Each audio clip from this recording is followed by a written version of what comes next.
दोस्तों नमस्कार। झारखंड वॉरियर में आप सभी का स्वागत है। तो आज हम पढ़ने वाले हैं काव्य खंड सूरदास का, जो कि सूरदास द्वारा रचित किया गया है। तो आइए क्लास को शुरू करते हैं। आज स्टार्ट करने वाले हैं सूरदास। सूरदास एक बहुत ही महान कवि हैं, ठीक है। सूरदास बहुत ही फेमस हैं और यहाँ पे जो है वो सूरदास का सबसे बड़ी चीज़ है कि यह बहुत सारी कविता की रचना की है और यह बेसिकली जिस तरह से यह जो रचना किए हैं वह बेसिकली एक ब्रज भाषा या फिर जो होता है वो कृष्ण से रिलेटेड या गांव से रिलेटेड ये सारी चीज़ें उन्होंने अपने रचनाओं में डाला है। तो आइए देखते हैं कि क्या है इस सूरदास कविता में। चलिए शुरू करते हैं। सूरदास का बेसिकली जन्म जो हुआ था वो 1478 में हुआ था और कहा जाता है कि उनका जन्म जो है वो मथुरा के निकट रुनकता या रेणुका क्षेत्र में हुआ था, ठीक है। लेकिन कुछ लोगों का मानना है कि उनका जन्म जो है वो दिल्ली के पास सिही में हुआ था, ठीक है। यहाँ पे विवाद है, ठीक है, क्योंकि हम लोग तो उस टाइम पे थे नहीं। हमारे पास जितनी भी चीज़ें हैं वो लिखित में पाई गई हैं, लिखित चीज़ें हमको मिली हैं। तो जो भी हमें लिखित में मिली हैं उसमें दो चीज़ें हमें मिली हैं। कुछ लोग कहते हैं कि उनका जन्म जो है वो मथुरा के निकट रूनकता या रेणुका क्षेत्र में हुआ था और कुछ लोगों का मानना है कि नहीं, उनका जन्म जो है वो दिल्ली के पास में ही हुआ था, ठीक है। महाप्रभु वल्लभाचार्य के शिष्य सूरदास अष्टछाप कवियों में सर्वाधिक प्रसिद्ध है। कहा जाता है कि यह किनके शिष्य थे? यह महाकवि महाप्रभु वल्लभाचार्य जी के शिष्य थे, ठीक है। और मैंने पहले ही कहा कि ये बहुत ही प्रसिद्ध कवि थे। इनकी जितनी भी रचनाएं हैं वो काफ़ी फेमस हुई हैं और हम लोग सूरदास का नाम पहले से भी अगर कहीं से अगर कविता कुछ भी पढ़ते होंगे तो सूरदास का नाम आपको कहीं ना कहीं कविताओं में मिल ही जाता होगा, ठीक है। और इन्हें कौन से कवि कहा जाता है? अष्ट छाप कवियों में से एक माना जाता है, ठीक है। आगे बढ़ते हैं। उनकी जो प्रसिद्ध पहले देखते हैं, मथुरा और वृंदावन के बीच गौ घाट पे रहते थे। कहाँ पे रहते थे? बेसिकली इसमें यही सब बताया गया है कि सूरदास का जन्म कहाँ हुआ, कहाँ रहते थे, कब जन्म हुआ, कहाँ पे क्या है। तो वो कहाँ पे अभी रह रहे थे? मथुरा और वृंदावन के पास गौ घाट कोई नाम की जगह होगी, वहाँ पे वह रह रहे थे। और क्या है? श्रीनाथ जी के मंदिर में भजन कीर्तन करते रहते थे। श्रीनाथ जी कृष्ण जी को कहा गया है, ठीक है। और कहाँ पे? श्रीनाथ जी देखते हैं। और लास्ट में अंतिम में क्या हुआ? उनका जो निधन हो गया वो कहाँ पे हो गया? 1583 में पारसौली में, ठीक है। उनका क्या हो गया? निधन हो गया। तो यह थी पूरी की पूरी कहानी। पहला आपका जन्म, कहाँ पे, कब, कैसे और क्या उनमें वहाँ पे डिफ्रेंशिएट किया जा रहा है, तो वो चीज़ें, और कहाँ रहते थे। आगे बढ़ते हैं तो इनकी बहुत सारी रचनाएं थी। इन रचनाओं में से अगर हम देखते हैं तो यह थी सूरसागर, साहित्य लहरी और सूर सरावली। ये सारी रचनाएं उनकी बहुत ही प्रसिद्ध हुई थी और जिसमें से सूरसागर जो है वो बहुत ही लोकप्रिय हुआ था। सूरसागर काफ़ी अच्छी रचनाएं हैं। यह बेसिकली कहा जाता है कि श्री कृष्ण पे आधारित है। वैसे पहले ही मैंने ये कहाँ पे बता दिया कि यह जो थे वो श्रीनाथ जी के मंदिर में रहते थे, यानी श्री कृष्ण जी के मंदिर में रहते थे, वहाँ भजन कीर्तन करते थे। तो उसी का बेसिकली आपको इस पिक्चर में दिख भी रहा होगा कि यह भजन कीर्तन करते हुए दिख रहे हैं। यहाँ पे वीणा और हाथ में वो तान लिए हुए हैं। तो उन्हीं पे वो काफ़ी ज़्यादा रचनाएं करना शुरू किए। आगे बढ़ते हैं। उनका लोकप्रिय कौन सा हुआ? सूरसागर। तो आप इसको याद रख सकते हैं कि उनकी लोकप्रिय रचना कौन सी थी? यह थी सूरसागर, ठीक है। और खेती और पशुपालन वाले भारतीय समाज का दैनिक अंतरंग और चित्र मनुष्य की स्वाभाविक वृत्तियों का चित्रण सूर की कविता में मिलता है। सूर किस चीज़ के कवि थे? बेसिकली वे वात्सल्य और श्रृंगार के सर्वश्रेष्ठ कवि थे। किस चीज़ के थे? श्रृंगार रस, जिसमें से लगता था कि बहुत ही सुंदरता झलक रहा है, बहुत ही खूबसूरती से उनको पिरोया गया है, धीरे धीरे धीरे धीरे करके, एक जैसे मोतियों जैसा, ठीक है। आगे बढ़ते हैं। कृष्ण और गोपियों का प्रेम सहज मानवीय प्रेम की प्रतिष्ठा करता है। वह कौन सा प्रेम है? कृष्ण और गोपियों का प्रेम। देखिए ऐसा नहीं होता, हर प्रेम का मतलब मिलन नहीं होता है, ठीक है। मिलन ही प्रेम नहीं कहलाता है। यहाँ पे बहुत सारे ऐसे उदाहरण हैं जिनका मिलन नहीं हुआ है लेकिन वह आज भी फेमस है। इसी प्रकार एक प्रेम यह भी है, कृष्ण और गोपियों का प्रेम, जो कि यह सहज ही प्रेम था। कहा जाता है सहज स्वभाव पर नवल किशोरी, जो कि मृदुता, दयालुता, कृपालुता की दासी है, ठीक है। तो वो बहुत ही सहज सी, बहुत ही क्या बोलते हैं, कोमल हृदय की थी, ठीक है। आगे बढ़ते हैं। सूर ने मानव प्रेम की गौरव गाथा के माध्यम से सामान्य मनुष्यों को हीनता बोध से मुक्त किया, उनमें जीने की ललक पैदा की, ठीक है। सामान्य मनुष्यों को क्या किया? उन्होंने उनमें जीने की ललक पैदा की। उनकी कविता जनरली कहा जाता है कि सूरदास जो हैं वो ब्रज भाषा के कवि थे, ठीक है। अगर आपके क्वेश्चन में आया कि सूरदास किस भाषा के कवि थे, तो आप कह सकते हैं कि वह ब्रज भाषा के कवि थे। आप इसको टिक आउट भी कर सकते हैं, इंपॉर्टेंट क्वेश्चन में भी मान सकते हैं। आगे बढ़ते हैं। वह चली आ रही है लोकप्रिय की परंपरा श्रेष्ठ। आगे बढ़ते हैं। यहाँ सूर सागर, ये जो कविता हम पढ़ने वाले हैं, हमारी जो कविता शुरू होने वाली है, वह कहाँ से ली गई है? वह ली गई है सूर सागर के भ्रमर गीत से। और कितना पद लिया गया? केवल 4 पद। अभी जो हम पढ़ने वाले हैं वह केवल 4 पद ही पढ़ने वाले हैं। और वो कहाँ से लिया गया है? सूर सागर से। अभी हमने 3 पुस्तक के नाम बताई थी, जिसमें से एक पुस्तक मैंने कहा था वो सबसे अधिक फेमस है, वही सूर सागर से 4 कविता को उठाया गया है, 4 पद को उठाया गया है। कृष्ण ने मथुरा जाने के बाद स्वयं न लौटकर उद्धव के जरिए गोपियों के पास संदेश भेजा था। उद्धव ने निर्गुण ब्रह्म एवं योग का उपदेश देकर गोपियों की विरह वेदना को शांत करने का प्रयास किया। गोपियां ज्ञान मार्ग की बजाय प्रेम मार्ग को पसंद करती थी, कहा गया है ना। देखिए बेसिकली इसमें कहा गया है कि किसी का भी, आप किसी से भी यदि प्रेम करते हो तो आप उनसे जुदाई नहीं सहना पसंद करेंगे, आपको उनसे दूरी पसंद ही नहीं होगी। लेकिन कृष्ण क्या किए? कृष्ण गोपियों से प्रेम करके गोपियां से भी प्रेम करवाए खुद को, और वो उन्हें छोड़कर चले गए। और गोपियां उनके याद में पूरे के पूरे अपने दिन को बर्बाद कर दी। वो अपने आप को कृष्ण में इतना डुबा दी कि वह खाना पीना तक छोड़ के कृष्ण जहाँ पे उन्हें बुलाते थे मिलने के लिए, रास करने के लिए, वहाँ पे जाके वो सारा दिन बैठकर रोती रहती थी। उनका यही चीज़ था। अब यहाँ पे कृष्ण जी का क्या काम हुआ? उन्होंने एक बार उद्धव जी को भेज दिया। अब उद्धव जी क्या संदेश लेकर आए हैं गोपियों के लिए, वह गोपियाँ सुनना नहीं चाह रही हैं। वह कह रही हैं कि यह आया ही नहीं, वो मेरे लिए जो संदेश लाए हैं आप, उसे मैं सुनने को तैयार नहीं हूँ, मुझे सुनना ही नहीं है। हम तो कृष्ण प्रेम में डूबे हुए हैं। कृष्ण अगर आएंगे तो हम उनसे बात करेंगे, हम अदरवाइज हम किसी से बात नहीं करेंगे। आगे बढ़ते हैं। ज्ञान, सीधा सीधी बात है कि यहाँ पे ज्ञान मार्ग की बजाय प्रेम मार्ग को पसंद करती थी। आप हमको ज्ञान मत बांटिए, हमको प्रेम मार्ग बताइए, हमारे कृष्ण कहाँ मिलेंगे, हम वहाँ जाने को तैयार है, लेकिन आप हमको ज्ञान देने मत आइए। बेसिकली क्या था कि उद्धव जी आए थे उन्हें योग का ज्ञान देने के लिए, ताकि वह कृष्ण की वेदना, कृष्ण की विरह की वेदना से निकल सके। लेकिन ऐसा नहीं हो सका। गोपियाँ डायरेक्ट मना कर दी कि नहीं, हम ये सब नहीं करने वाले हैं। आगे बढ़ते हैं। इस कारण उन्हें उद्धव का शुष्क संदेश पसंद नहीं आया, और तभी वहाँ एक भौरा आ पहुँचा। कौन पहुँचा? भौरा। और यही भौरा पूरे के पूरे गोपियों का जो ये पद है, गोपियाँ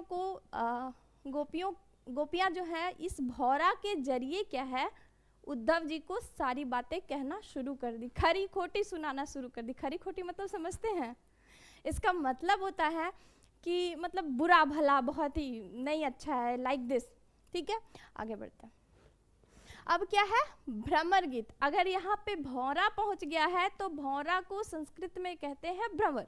तो भ्रमर गीत अब प्रारंभ होने वाला है। वो अब भ्रमर के साथ गीत, मतलब कि भ्रमर गीत। तोड़ के देखिए, यहाँ भ्रमर में भौरा हो गया और गीत मतलब गाना हो गया, मतलब गीत या पद कुछ भी कह सकते हैं। तो भौरा के साथ जो गाने की चीजें हुई वो हमारा भ्रमर गीत कहला गया। ठीक है, अब यहाँ से शुरू होता है। गोपियों ने भ्रमर के बहाने उद्धव पर व्यंग बाण छोड़े। पहले पद में गोपियों की यह शिकायत वाजिब लगी। पहला पद जो था उसमें बहुत अच्छा लगा। यदि उद्धव कभी स्नेह के धागे से बंधे होते तो वे विरह की वेदना को अनुभूत अवश्य कर पाते। कहा जाता है कि उद्धव जो है वह कृष्ण की विरह की पीड़ा को वो समझ ही नहीं सकते थे, क्योंकि वो कृष्ण के पास रहकर भी कृष्ण से प्रेम नहीं कर पाए, कृष्ण से उस प्रकार प्रेम नहीं कर पाए जिस प्रकार गोपियों ने किया। गोपियां कहती भी हैं, कृष्ण प्रेम से आप कृष्ण के साथ रहते हुए भी दूर हैं, यह बहुत बड़ी बात है। और यह एक व्यंग्यात्मक रूप से कहती हैं। कौन? गोपियां कहती हैं किन्हें? उद्धव जी को। दूसरे पद में क्या है? गोपियों की यह स्वीकारोक्ति कि उनके मन की अभिलाषाएं मन में ही रह गई। अब यहाँ पे क्या हो रहा है कि पहले क्या होता था कि कृष्ण आते थे, रास करती थी गोपियाँ और बहुत सारी चीज़ें होती थी, तो वो सारी चीज़ें यहाँ पे अब नहीं हो पा रही हैं, क्योंकि क्या है, यहाँ पे कृष्ण है ही नहीं और उनकी जो अभिलाषाएं हैं वो मन के मन में ही रह गई, क्योंकि कृष्ण यहाँ पे नहीं है। ठीक है, कृष्ण के प्रति उनका प्रेम गहराई को अभिव्यक्त करती है। किस प्रकार वो कृष्ण से प्रेम करती हैं वह भी उन्हें व्यक्त करती हैं। ठीक है, तीसरे पद में उद्धव की योग साधना को कड़वी कड़वी बड़ा सुंदर सुंदर बात सुनाती है। जैसे हम लोग चाय कभी कभी कड़वा बन जाता है ना, उसी प्रकार उन्होंने कड़वी, कहिए कि चीनी डाला ही नहीं था चाय में, समझिए उसी प्रकार की कड़वी कड़वी बातें वही होती है जो कि बहुत ही हार्ड होता है। ठीक है, जो सुनने में भी लगता है बहुत बुरा। ठीक है, लाइक दिस। एक निष्ठ प्रेम में दृढ़ विश्वास प्रकट करती हैं। और हमारा चौथा पद में क्या कहती हैं? उद्धव को ताना मारती हैं।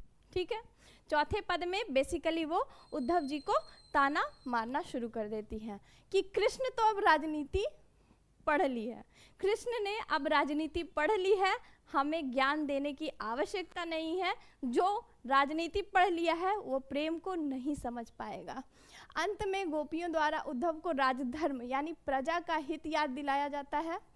क्या करती हैं गोपियाँ कि अब क्या कर रही हैं? गोपियाँ जो है वो उद्धव जी को प्रजा का हित याद दिलाती हैं। याद दिलाया जाना सूरदास की लोक धर्मिता को दर्शाता है। ये सारा सूरदास के बारे में बेसिकली कहता है कि सूरदास लोक धार्मिक थे और वो कृष्ण प्रेम करते थे और कृष्ण के विरह की वेदना को भी समझते थे। अब आ जाते हैं हम लोग कविता के ऊपर। कहा है, उद्धव तुम हो अति बड़भागी। उद्धव आप जो हैं वो बहुत ही भाग्यशाली हैं। क्यों भाई?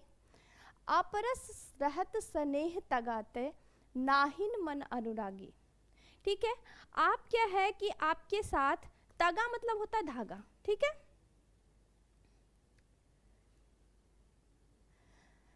तगा मतलब तागा, तागा मतलब समझ रहे हैं ना, तागा। देखिए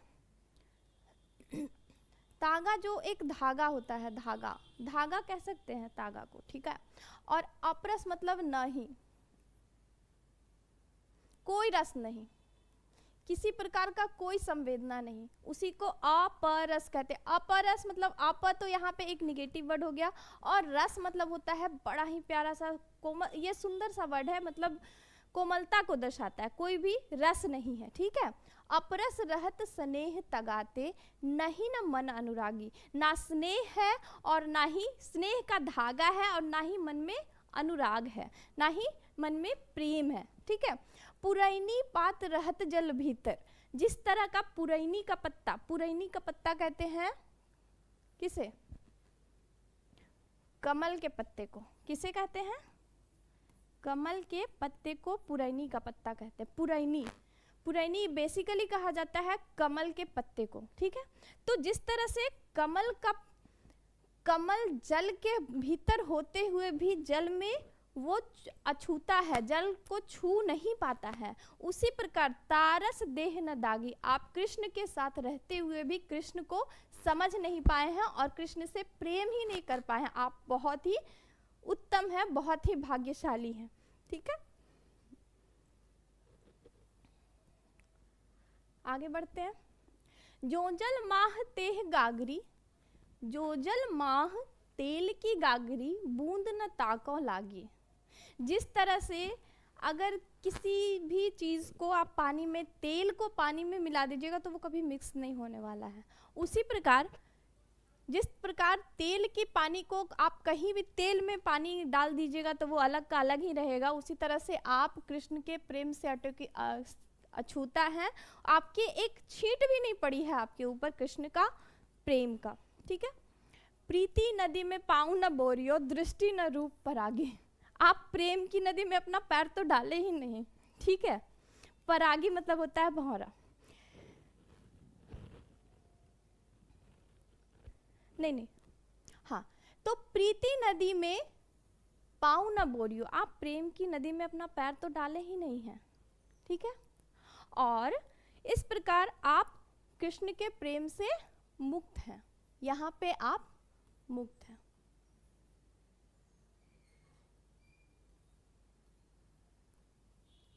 ठीक है। सूरदास अबला हम भोरी, गुड़ चाटी जो प्याग पागी। गुड़ कब देखे हैं आप? गुड़,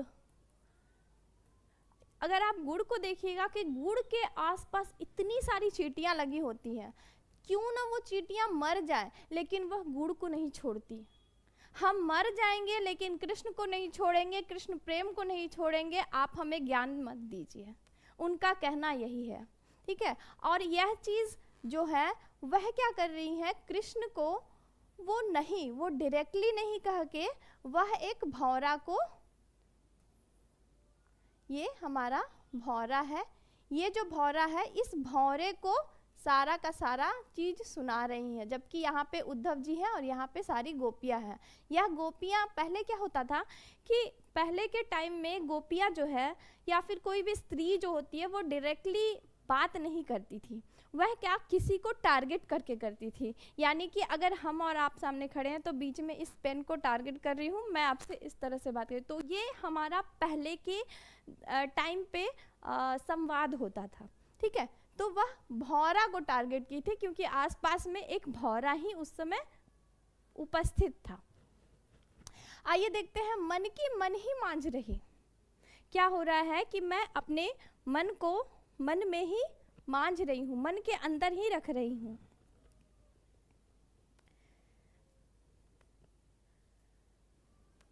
कहिए जान जाई कौन पै उद्धव, ना ही परत कही।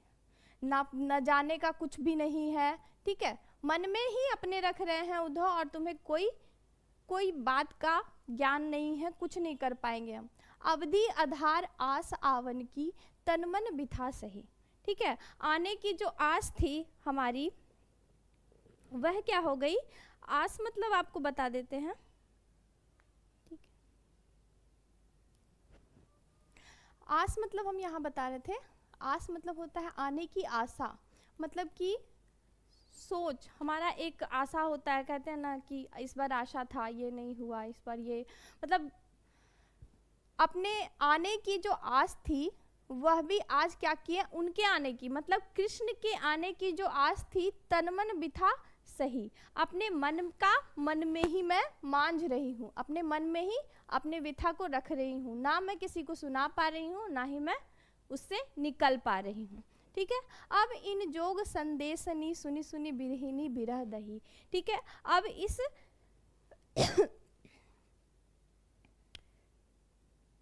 इस बिरहनी का संदेश सुनते सुनते आप रहिए, और यही हमारी अंदर की व्यथा है।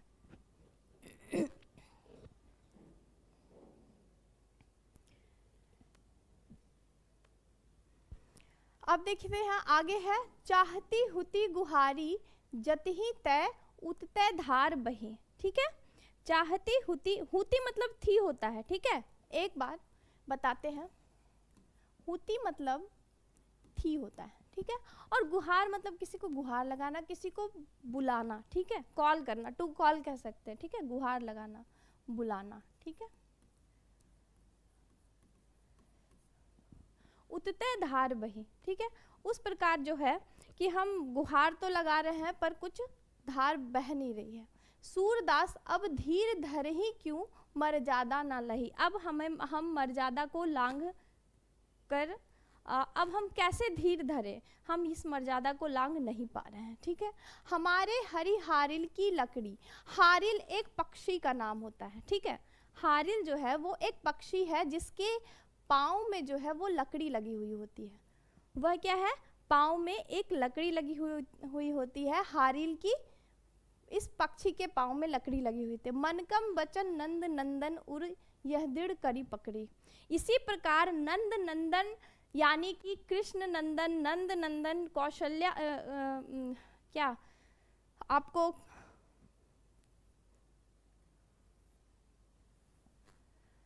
नंद नंदन कहा जाता है कृष्ण को, नंद के नंदन, नंद के पुत्र, ठीक है। तो उस कृष्ण का दृढ़ पकड़ी, वो जो हमारा जो हृदय में बस गए हैं, ठीक है। जागत सोवत स्वप्न दिवस नीति कांध कांध जकरी, सोते जागते, जागत सोवत मतलब सोते और जागते, सपने में भी, दिवस निशी दिन और रात में भी, सारा क्या हो रहा है कि वो हमारे मन को जकड़े हुए हैं, हमारे मन के भीतर ही घुसे हुए हैं, ठीक है। आगे बढ़ते हैं। सुनत जोग लागल, सुनत जोग लागत है ऐसो जो करूँ ककरी। अब जो है हमको इस प्रकार का जोग लग गया है जैसे कि ककड़ी। कैसा ककड़ी, एकदम कड़वा ककड़ी। कैसा ककड़ी, करुई मतलब होता है कड़वा, कड़वा ककड़ी, ठीक है। तो ये सारी जो भी चीज़ें हैं मैं आपको बता दूंगी, मैं एक अलग से मैं आपको वर्ड मीनिंग दे दूंगी, ठीक है। कड़वे ककड़ी की तरह हमें इस प्रकार जोग लग गया है, ठीक है।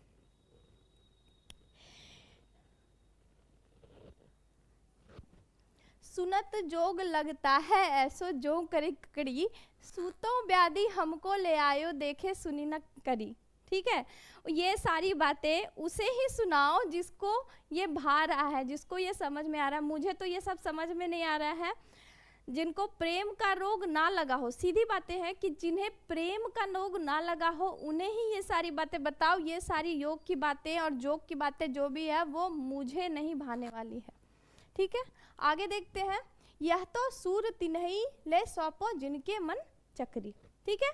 चक्री मतलब होता है अस्थिर रहना, ठीक है। चक्री मतलब होता है अस्थिर रहना।